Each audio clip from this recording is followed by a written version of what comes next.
President of the United States, Donald J. Trump.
Walkout of a rock star or a king or something. I can't believe this walkout.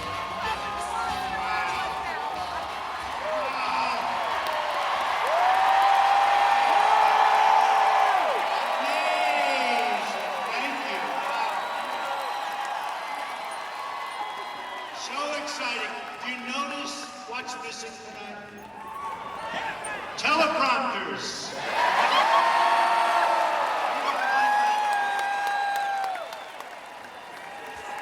So much easier. We read a speech for 45 minutes, everybody falls asleep, listening to the same old stuff, the same old lies. So much easier. So, you know, I have a little debate coming up on Wednesday. And I hear let's call them opponents. Can we call them opponents? We're allowed to do that, right? You know, New York was very nice to you people last night. You know that, right? Did they hand you that game? I said, I am going to have the friendliest audience. Sit down. I am going to have the friendliest audience afterwards. So I wasn't sure, was I happy or was I sad? But Jerry Jones is a great guy, and he deserves everything he gets, right? Yeah! Another great guy is Mark Cuban.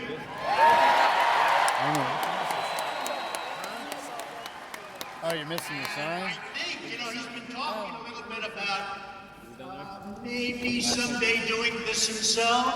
And I think he'd do very well. We may not have the exact same feelings about where we're going, but that's okay. But Mark was great. He actually called me, like literally a few days ago, and said, if you want to use the arena, which is, by the way, a beautiful arena. It's a great And Dirk, I love him. He's one of my favorite players. One of my favorite. And the Mavericks have been fantastic. And it's just a great team. But he said, if you want to use the arena, I said, Mark, when? How about Monday night? That was like 4 days. And you had a big holiday in between. And he said, I think, they really like you in Dallas. They really like you in Texas. Maybe you can get a lot of people.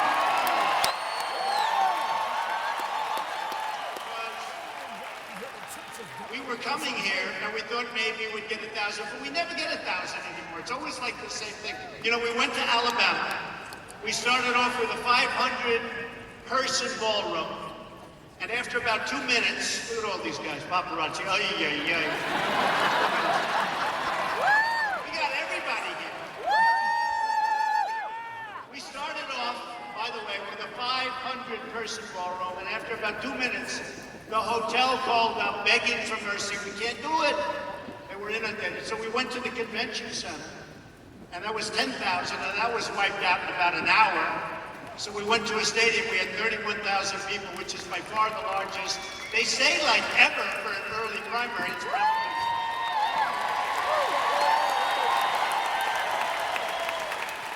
this is sort of comfortable. When I see these seats full up the top, can you people see me up there?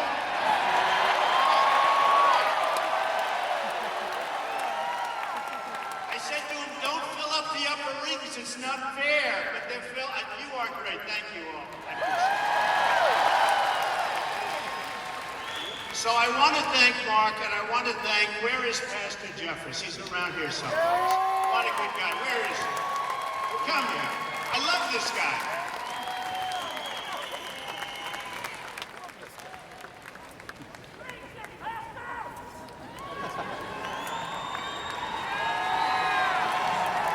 I shouldn't say this. I should not say this, Master, because, you know, I need all the help I can get.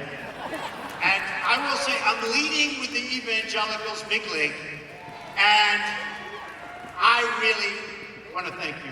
Because you've been so good. He said he may not be perfect, but he's going to make this country great. He's a leader. That's what we need. And I want to thank you, Pastor.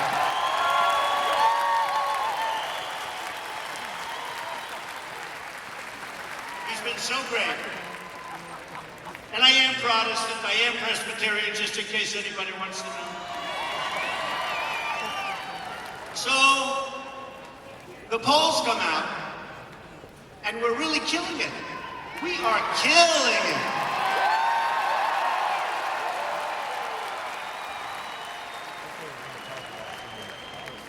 They mentioned a little while ago, Scotty, about the silent majority. It's back, and it's not silent. I think we should call it, maybe we should call it the noisy, the aggressive, the wanting to win. Majority. That's what it is. We want to win. We're tired of being pushed around by incompetent people. We're just tired of what's happening. We're sick and tired of what's happening. And it's going to change. It's going to change. But before I get to that, because that's unpleasant, but it's going to be pleasant, because I finished the speech last week, and I have to say, we're going to have so many victories that at some point, they're just going to be coming out of your ears. Oh, I have to be careful what I say about coming out of somebody's ears. I have to be careful. Nose, ears, eyes, those are the only places I'm talking about. The only. But we're going to have so many victories. And they're going to be great victories. And we're going to have them all the time. Because we have an amazing country. We have a country that is dying. They just want to have victory. We don't have wins anymore. We don't have them. So, the debate. I hear they're all going there. Whatever. No, I hear it. Everybody, you know, all these geniuses, the talking heads, and some are great. Actually, some have come around. You know, at the beginning, 3-4 months ago, well, he's just doing this for fun. He's doing this for his brand. I need this, like, for my brand. But he's doing it for his brand. One person, a real loser, said, he's a clown. Now they're saying, oh, how do we stop this guy? No more clown. I haven't heard the word clown in a while. They don't use that word anymore. They don't use it. There's a group of pundits out there. I don't think they're smart. I think they pretend they're smart. You know, they wear the heavy glasses, and they look. I'm not talking about Perry, who happens to be a nice guy. Really. He is a nice guy. But he came after me hard, didn't he? You know, I had dinner with him a couple of years ago. I thought he was terrific, and then he came after me very hard. And you know, I gave him a really good, I said, it's sort of easy. When somebody drops out of a race, I'm going to say good about everybody. Everybody. But I like that man, and frankly, he tried. But I'm talking about the guys that sit around the tables. and they talk about us. They talk about me. And they say, well, most of them are now saying, we think he's going to win. Can you believe it?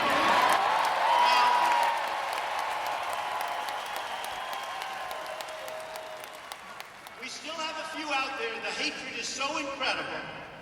It's so incredible. Absolute hatred. I watch some of these guys, like this guy. Should I mention names? Mention names. Say it. Okay, I will. The problem is when I mention them, they can never ever support me. That's the problem. And you know, look at all those live television feeds. It's always tough. Every time I speak, they put me on live television, so I have to make different speeches. These guys go around, they make the same speech hundreds and hundreds and hundreds. Nobody cares. It's true.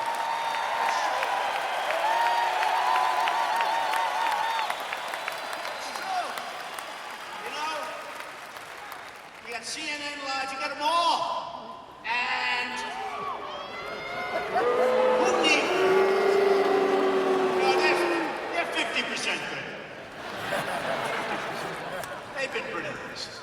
But you know, who really, when you think about it, who has to do this? So I come out today, how many live feeds you have? Look at all those cameras back there. Take a look, everybody. Now, if you like the media, give them a big hand. And if you don't, give them a big boo.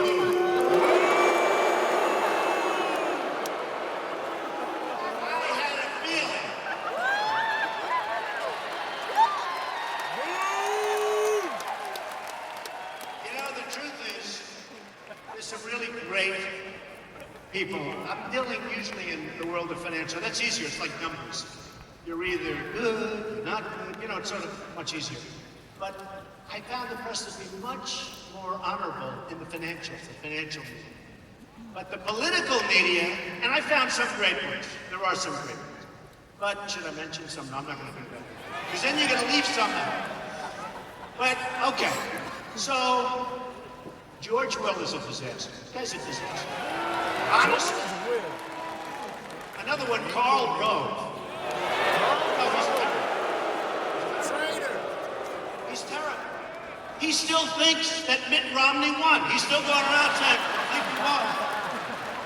This guy raised, think of this. He ought to be in Wall Street. He raised his money pretty well. He raised last cycle, the last presidential election. He raised $434 million and didn't win one race. Can you believe it? Can you believe it? And I understand it because I saw some of the commercials that he made. I saw a commercial he made against Barack Obama. And I called up, I said, who did that commercial? It's one of the best commercials I've ever seen. I got to use that term, they're phenomenal. But I didn't realize it was against Obama. It was so good for Obama. That was the one with Germany. Remember, do you want a rock star? Do you want a... So, he's not a rock star. We have an incompetent president. This is not a rock star. We have a president that doesn't know what the hell he's doing. So Karl Rove, every night, you know, some of these guys like George Will and Karl Rove, a few others, but those I'll mention. They're like anybody in the real estate business, right? Couple of them. I love real estate.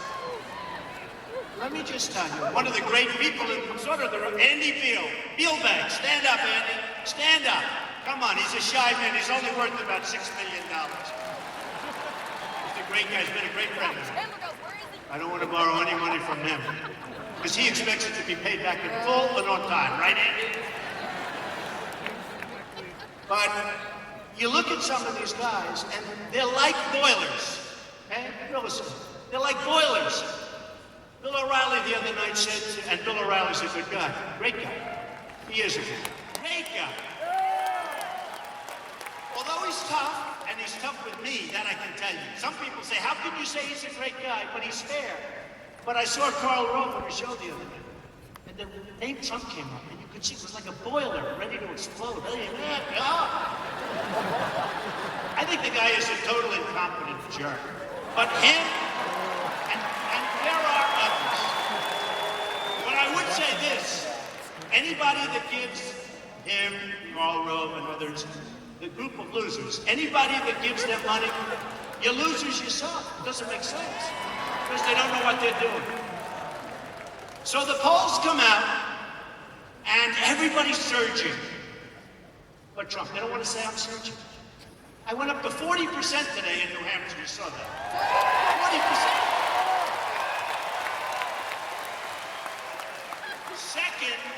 Second is, I think, 11 or 12, right? 11 or 12. And I won't mention names because he's actually a nice guy. I'll mention names. Why shouldn't I? Should I? Yes! Right? It's Ben Carson. He's a nice man. I think he's in second place at 11 or 12%. Now I'm at 40, and it's actually 41, but they don't want to say that. They don't want to give me the little benefit of a couple of... You know, if I'm 40.9, they'll say I'm at 40. Do you understand? So Ben Carson, good guy, I think he's 11 or 12, and they're saying, Carson, here's the headline, Carson surging. I said, what about me? Where's my name? I'm at 40. Where's my name? It's unbelievable. Do you know where my name is? They don't know where my name is either. By the way, can you see in the back? They have the best view. Can you see it's really my hair?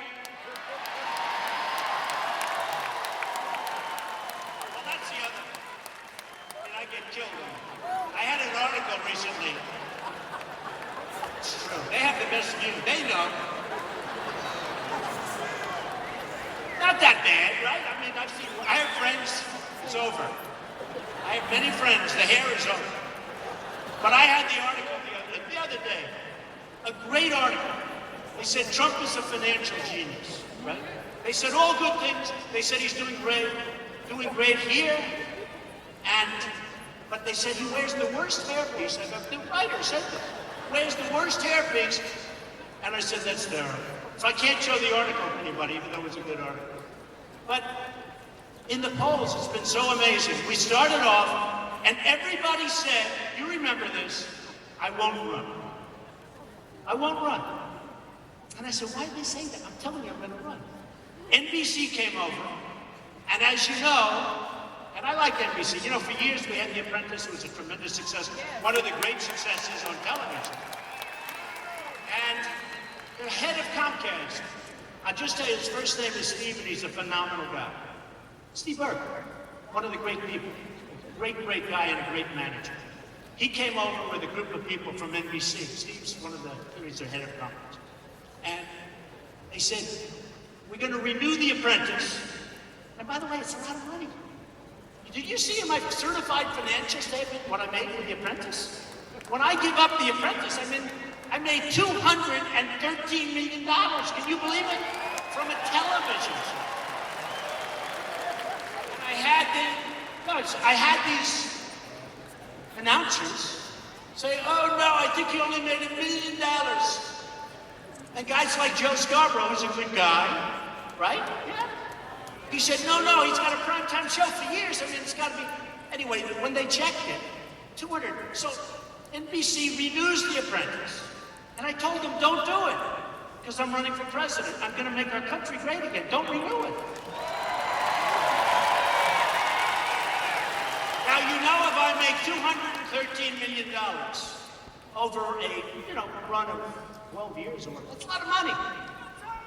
Even for me, it's a lot. That's a lot of money. That's pretty good, right? Considering it's not my main business. But I made this money, and the people come up and they say, oh, well, we're going to renew it anyway because he's not going to run. So NBC renewed The Apprentice. They announced that they renewed it. They said that Donald Trump will do another season, and I told them not to do it. Then I told them that I'm not doing it again. And they went in the upfront to renew. And they were so angry at me. They were so angry. But you know what? I give up a lot when I do this. I give up a lot. I miss all of these deals. I love my business. I love what I'm doing. Andy can tell you that. Tom Benenson can tell you that. I love Club Corporation of America, by the way, in case you have never heard of Tom Benenson. But I lose a lot. Not only I don't do The Apprentice and get paid a fortune, it's also I lose opportunity, all these deals. I have a deal in China, I have deals all over the place that I could do.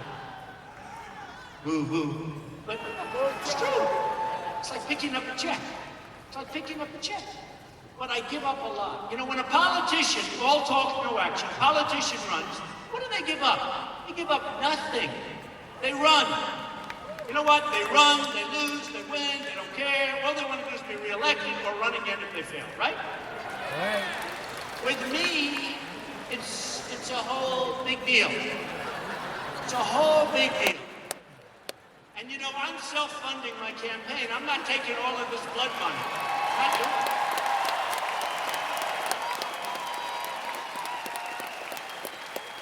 I'm not doing it. And I feel a little bit awkward and a little stupid. I have guys offering me millions and millions of dollars. You know, when you're in number one place, then the bloodsuckers come out. The lobbyists, the special interests, the donors. Don, we love you. You know, guys I haven't heard from in 10 years. Don, we love you. You know, 40% in New Hampshire, winning Iowa. We're killing in Iowa. Incredible people. New Hampshire, incredible people. South Carolina, incredible people, incredible numbers there too. We're winning in Florida. Think of it. You have Jeb Bush, governor of Florida. You have a sitting senator in Florida, Marco Rubio. And the poll comes out the other day, Trump is leading in Florida. Bigly. How about this? Have you ever heard of the great state of Texas?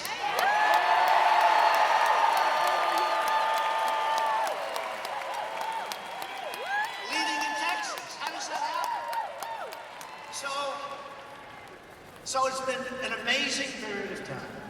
I've never experienced anything like it. And I've been well known for a long period of time. That's why I got chosen for The Apprentice in the first place. And in fact, I don't know if you just heard, they called me up today, NBC. Couldn't be nicer. You know, they finally calmed down. I settled my lawsuit with them. Did you hear? No. Did you hear? No. Yes, she heard. I settled my lawsuit with them last week. A lot of litigation, settled it. They couldn't have been nicer. And they called me today and wanted everything, you know, they want me on their side. And I am on their side, because I really like the guys at NBC. And they have announced, or will soon announce, you know who's going to take the place of Trump? Arnold Schwarzenegger. Good, right? I think it's a good choice, and he's a friend of mine. And I approve it 100%, and I'm with him 100%. I think he's going to do great, and we'll raise a lot of money for charity. You know, I'm still in there because I have a big jump out there. A lot of people don't know that. He's a minor leaguer. But I think Arnold is going to do great. And so they just announced today that Arnold Schwarzenegger is going to be doing The Apprentice, because I'm not allowed to do it because I'm doing this. So I wish Arnold well. We have so many problems in this country. We'll talk about a few of them. And we'll celebrate, because ultimately we're going to have victory. We're going to have victory. This is a movement that's happening. I had a lawyer come up to see me a little while ago. He said, Mr. Trump, I've been doing this for 35 years. I've never seen what's happening. I got a call from a writer from the New York Times. I have great respect for the New York Times. And called up, somebody, I know, I hear that, but it's okay. It's a good story, not a bad story. And he said, could I ask you a question? I said, what? Very powerful writer, actually. He said, how does it feel? I said, it has nothing. He said, what you've done has never, ever been done before. You've dominated, you've taken over the polls, you've taken over, you know, on television, on Fox and CNN, they call it all Trump all the time. Can you believe it? All Trump all the time. And by the way, their ratings are through the roof. If they weren't, they wouldn't put me on, I'll be honest. It's a very simple formula in entertainment and television. If you get good ratings, and these aren't good, these are monsters, then you're going to be on all the time, even if you have nothing to say. If you come up with a cure for a major, horrendous disease, and if you don't get ratings, they won't bother even reporting. It's very simple business. It's very simple. So, we've gone on we've had a lot of fun, and now it's time to really start. Because this is going to happen, I'm telling you. I'm not going anywhere. Somebody said, today,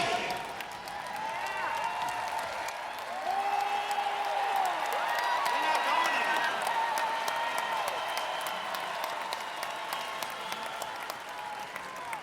Somebody said today, you've done so well, you don't have to go any further. I said, you're crazy. You know what? The writer at the Times told me. He said, it's been amazing what you've done. I said, but I haven't won. We haven't won anything. What have I won? I mean, I'm having fun and all, but I haven't won. There's been no victory. He said, it doesn't matter. What you've done is incredible. You have won. I said, you're wrong. Unless I win, it's been a waste of time for me, folks. I'll be honest. It's been a total waste of time. I really mean that, too. We should have won, thank you. He said, you will win. We should have won last time. Mitt Romney let us down. I mean, he let us down. He let us down. You know, one of the things that I'm really happy about, I'm surging, they said. Can you believe this one? I'm surging with women. Can you believe it?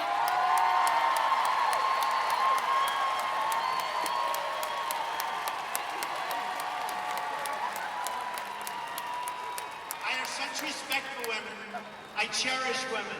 I'm going to take such good care of women's health care issues, you won't even believe it. But I'm surging with women. One of the things coming out, I'm watching television, and they said, Trump's surging with women. I said, really? That's amazing. You know, it's incredible. I'll make like statements because, you know, Carly is giving me a little bit of a hard time, even though her phone numbers are horrible. She's the one. She was another one. She's surging. Ben is, everybody's surging but me. Hillary's not surging, I tell you that. They're not surging. They're not surging. Thank you. Hillary is not surging. Look, I like Carly, and I like Ben, and I like many of the people that I'm running against. I mean, many of these people are terrific people. But nobody's going to be able to do the job that I'm going to do. They won't. Good. Don't forget, I love these people back there.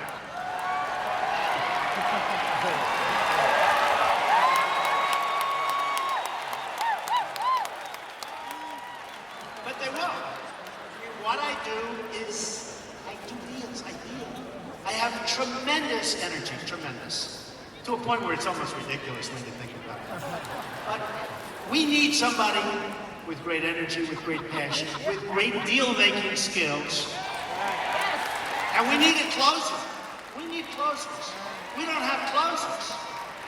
We just don't have closers. And honestly, in that deal, people, I'll tell you, they're good at raising money for their PACs or whatever the hell. They're not supposed to do that, but most of them are doing it anyway. It's illegal as hell, but I think they do it. Right?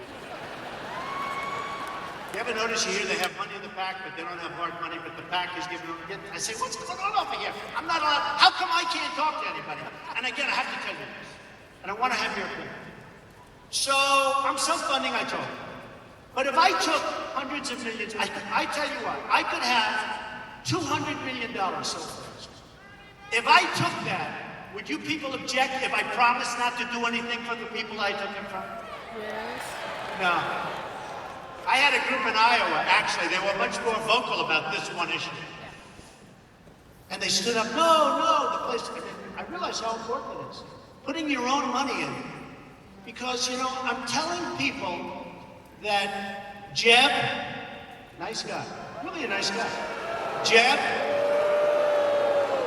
Hillary, well, Jeb's more popular than one person I know. But all of them, I don't want to go through the names. They have money put up in PACs or hard money, whatever, wherever the money is. Believe me, I was the king. I was the king.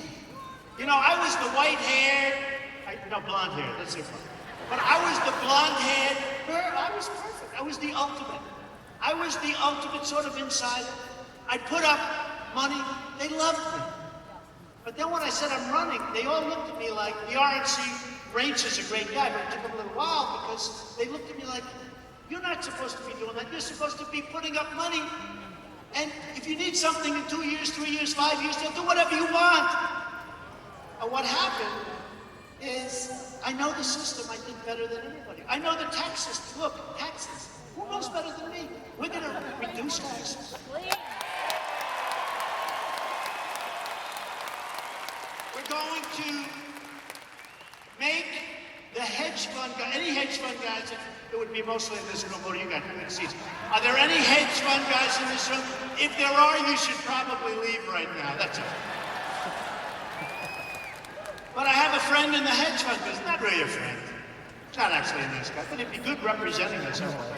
Because by the time I finish, he may not have much of a hedge fund. But I said, what did you make last year? He said, about 250 million. Can you believe this is serious? I said, oh, it's a lot of money. What did you pay in taxes? He goes, practically nothing.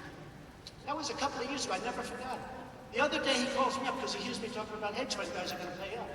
And he calls me up the other day. I was only kidding. You know, when I said that, I was sort of, he doesn't know what to do. The truth is they'll do just fine. They're going to do just fine. Because we're going to make the country so successful, they'll do just fine. They'll end up doing better. They'll end up doing better. But we got to lower taxes for a lot of people. Corporations paying far too much, far too much. Middle-income people are being decimated. They're being decimated. I mean, we have a group of 200 guys, but the middle income in this country is being decimated, and we're going to change it. We're going to change it. So I'll be announcing over the next 3 or so weeks, I'll be announcing, I think, a great tax plan. I know the tax code. I know everything about it, probably as well as anybody there is, right? And we're going to be doing something that's going to be really pro-growth, really reduction in taxes. We're going to get the $2.5 trillion that's in other countries. We're going to get it back.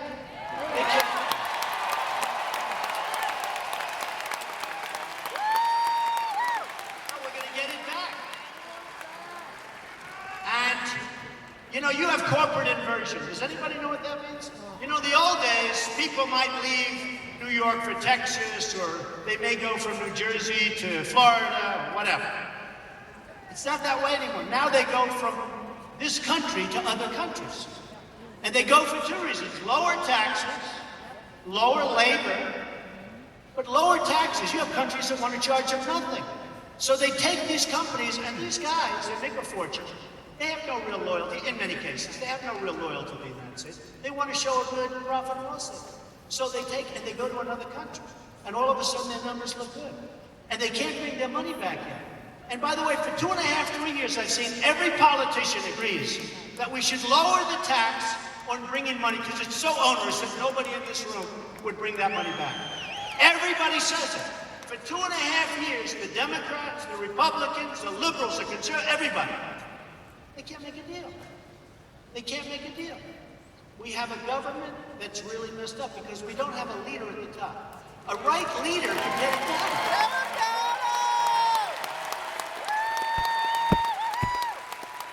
The right leader will get it done. And you will see numbers like you never have seen before. I actually believe that, and we're in trouble. You know, I've made the statement, and I've said this before, the American dream is dead, but I'm going to make it bigger and better and stronger than ever before. I made that statement. And I'll tell you what happens, and it happens a lot. The other day I went home, and I said to my wife, what's wrong? Oh, darling, you were very tough. What? What did I do? Because of course it's live television. She said, you said the American dream is dead. I said, no, I said the American dream is dead, but I'm going to make it bigger and better and stronger than ever before. She said, no, you didn't. You just said it's dead. So I turned on television. It's wonderful now you can record this stuff, right? See it 10 hours later. I turn on television, and it's me standing in this big crowd. The American dream is dead. What? I said, oh.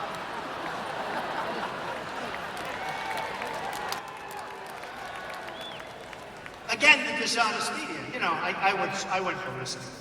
I was so angry. But the American dream, it's going to be better. I'll tell you what, we can make it better than ever before. We can do, I mean, we're in Texas. We can do things with oil and gas that will be unbelievable. Unbelievable.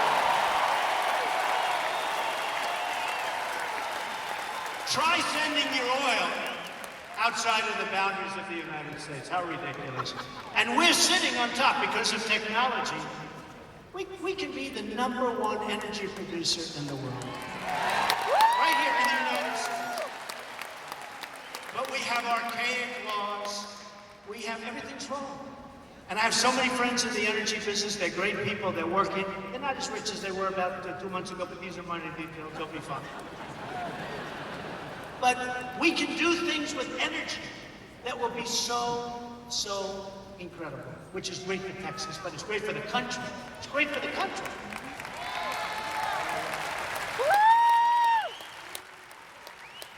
Now, China, Japan,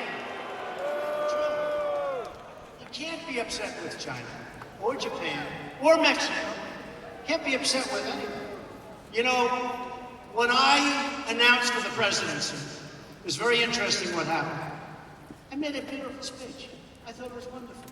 Everything was fine. About a week and a half later, they attacked me. In other words, they went through, and then they lied. They made it up. And I'm talking about illegal immigration. And I brought up a subject called illegal immigration. And I just saw backstage some of the families who were decimated. Their families were decimated. Their sons, their daughters killed by illegal immigrants. And it's a massive problem. We have to stop illegal immigration. We have to do it.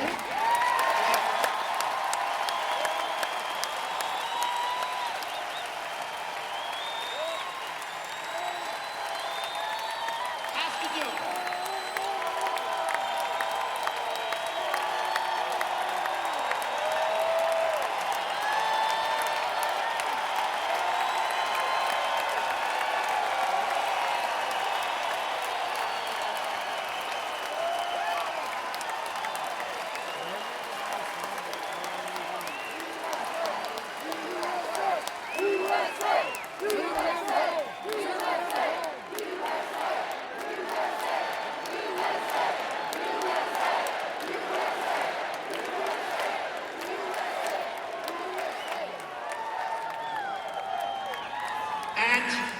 When I hear some of the people that I'm running against, including the Democrats, we have to build a wall, folks. We have to build a wall. And a wall works. All you have to do is go to Israel, say, how's your wall working? Walls work. And I want people to come into the country, but I want them to be legal. I want them to go through the process. I want them to come in. I want to have a big, beautiful door. But they have to be legal. They have to be. And if they're not going to be, they can't come in. And I'll tell you what, the first thing we do, you know, people don't realize, you look at crime in Chicago, you look at crime in so many different places, and you see gangs. Many of these gang members are illegal immigrants. They're rough dudes. They will be out of here so freaking fast.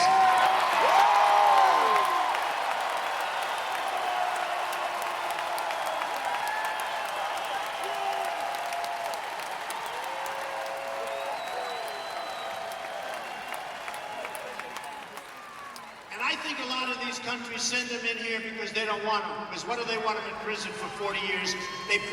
Look. Whether it's any country, their leaders are smarter than ours. They're more cunning. They're tougher. They're better. And we take them. Kate in San Francisco, this magnificent young woman, shot in the back by a guy that was sent over here, probably pushed over, who knows? But he was an illegal immigrant. Came over, went to San Francisco. We have to end this sanctuary cities crap fast.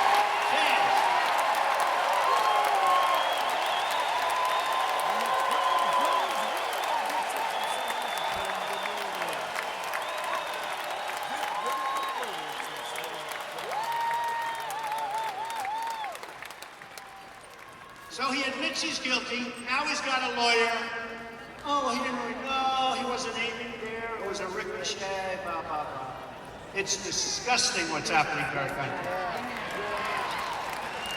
We are a dumping ground for the rest of the world. We are a dumping ground. And let me tell you something. The whole subject of anchor babies. Did you hear that character from one of the networks? Anchor babies, this really not a nice thing. I said, what would you do? What would you say? And he gives me like a 12-word definition. I said, no, we'll have to use anchor babies. But, and I don't mean to be disrespectful, but when a man has a problem, and he's got his wife or his girlfriend, and they move her over to the border for one day, has the baby on the other side of the border, our side. Now that baby is a citizen of our country for however long the baby lives. Hopefully a long. It's wrong. It's wrong. And by the way, the law doesn't call that. That's not what the law says. And people are finding out now that I'm right. We didn't say that somebody could be pregnant for 9 months, come across the border, have a baby, and now it's ours, and we have to take care of the baby forever. It doesn't say that. It does not say it. So we have to straighten out. We have to straighten out our act.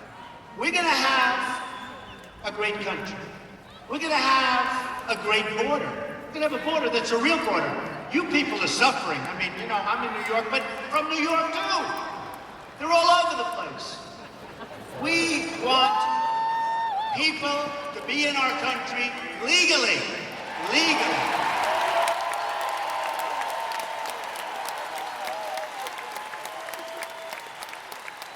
And we want great people too. We want people of achievement. If you go to Harvard or Stanford or the Wharton School of Finance or any of these schools or Yale, and you're the top in your class, you graduate, you want to stay in the United States and you want to have your career here. You can't.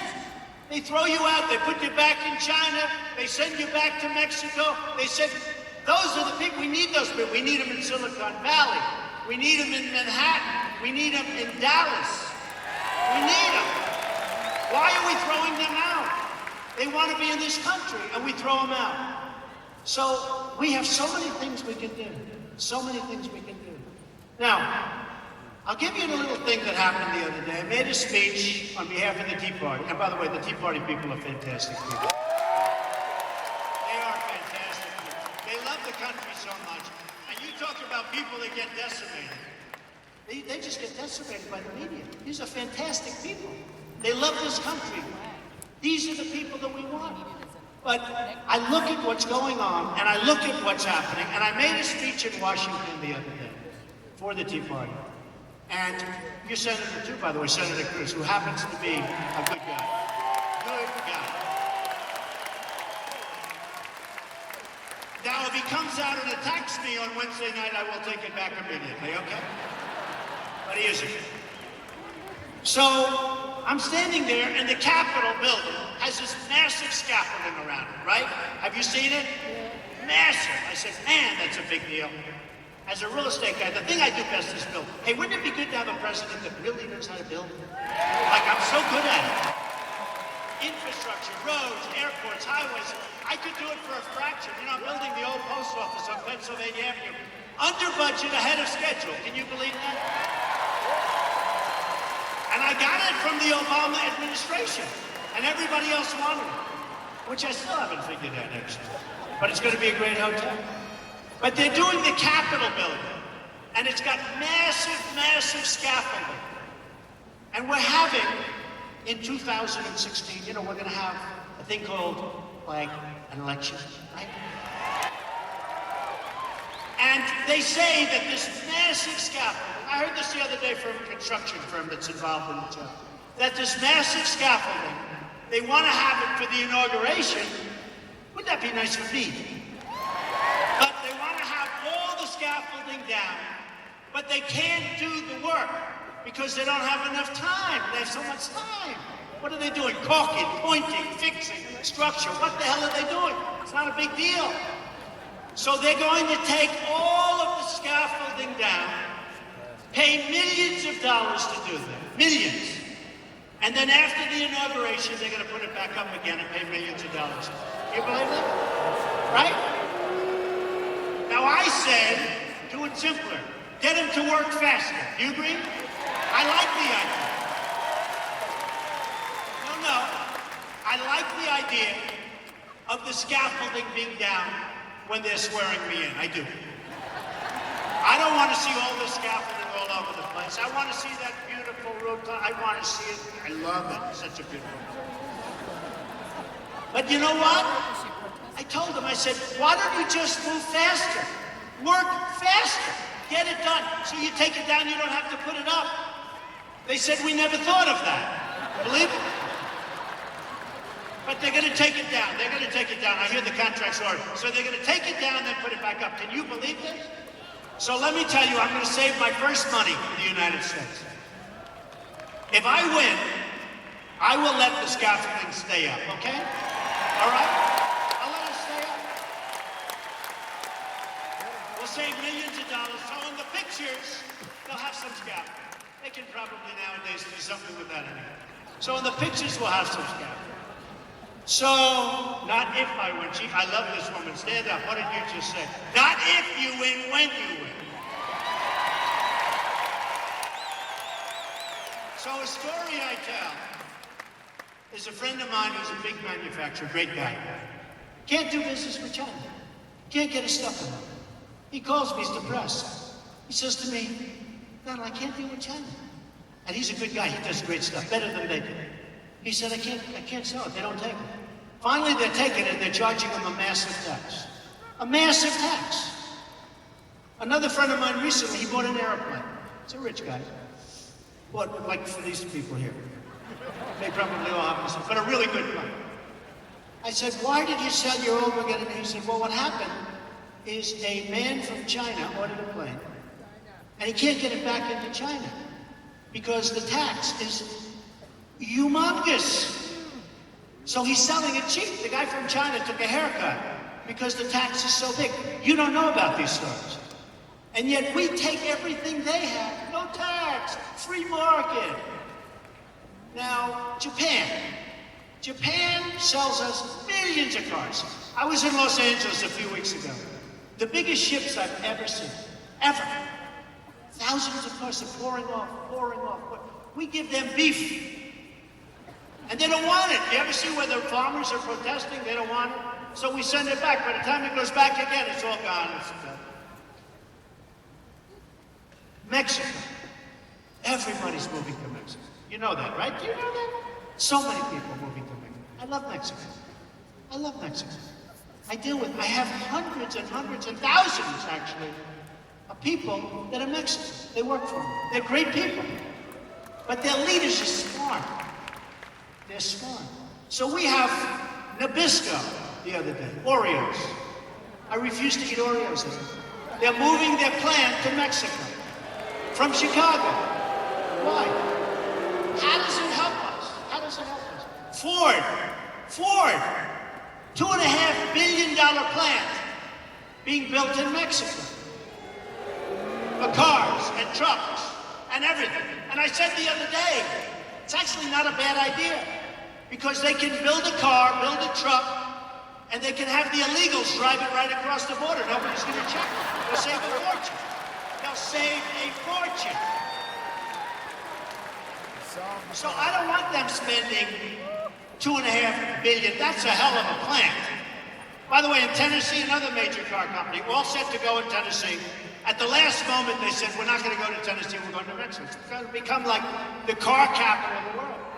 So what happens is Ford, $2.5 billion plant. Now I said, what would Jeb Bush or Hillary Clinton do if they were president? Because you got to remember what I said. They're controlled by the people that gave them the money. Totally. By the lobbyists, by the specialists. So, but they're smart. They'd say, we don't like this deal. We're going to end it.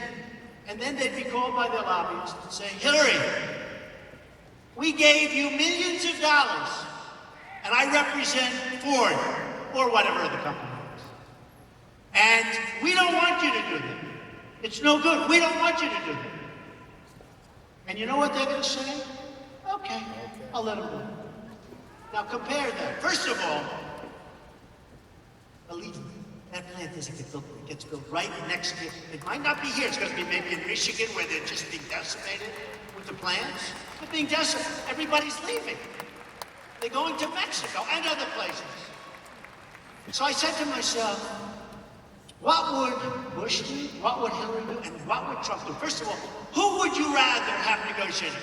Jeb or Trump? Believe me. How about this? Hillary, who, by the way, was the worst Traitor. Secretary of State in the history of our country. You think of that. Would you rather have Hillary negotiate? Or would you rather have Trump? Okay. So let's say, you know what Jeb does, you know what Hillary does. The plane gets built, no problem, don't worry about it. What the hell, it's only about 10,000 jobs or whatever it was, billions of dollars. And our country's being drained.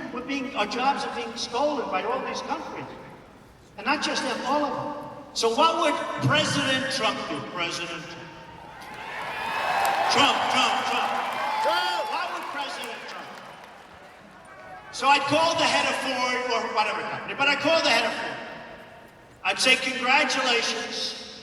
I understand you're building a massive plant in Mexico and you're taking a lot of jobs away from us in Michigan and other places. No, I don't like that. I don't like it. I just don't like it. And he'll say, well, Mr. President, it's wonderful for the economy. Oh, great, just great. It's wonderful for whose economy, not for our economy. We lose on everything. We lose on jobs, we lose on money, we lose on everything. So what I'd say is the following.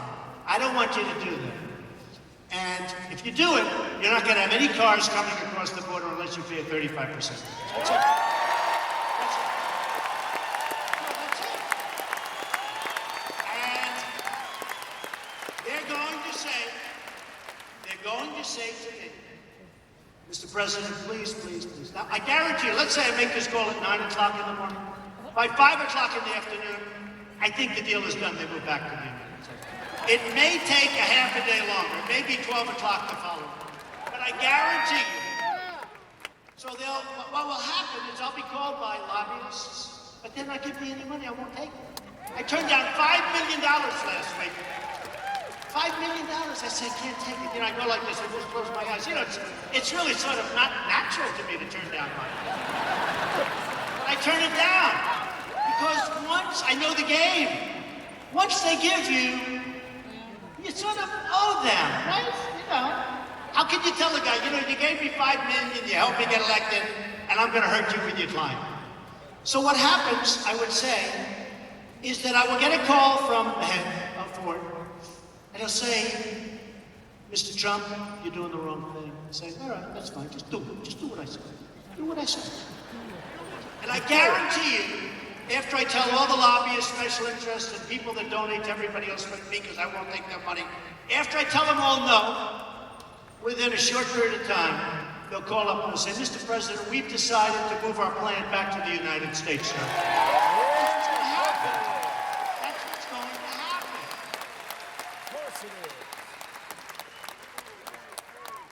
So just a couple of more points, and you know, it's depressing, isn't it depressing? You know, we're together, we love each other, but it's like depressing if you think about it, because it doesn't end. I could stand up here all night long, I could tell you stories, they're all depressing, but the good news is they can all be remedied. Everyone, they can be remedied. Fix them, Donnie. Fix them all. So, Iran deal.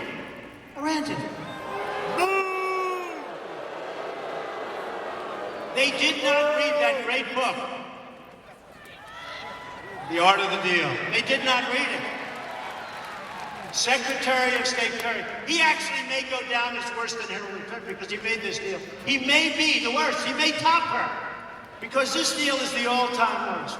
We're giving them $1.5, think of this, we're actually giving them $150 billion. Now think of it. We don't have the right to inspect. We have to wait 24 days, but before the clock starts ticking, we have to go through this whole process. I mean, they could build their nuclear whatever, distribute them, and have plenty of time left over to clean the place up. So you have a 24-day period, not anytime, anywhere, which is what it should be. Think of another thing. They have one instance where in a very major area, they self-inspect. Now, can you believe this? They do their own inspections. They do their own inspections. And another thing, look, having a good deal, we should have doubled the sanctions, let them wait for another month or two. They would have come, we would have had a deal like you've never seen.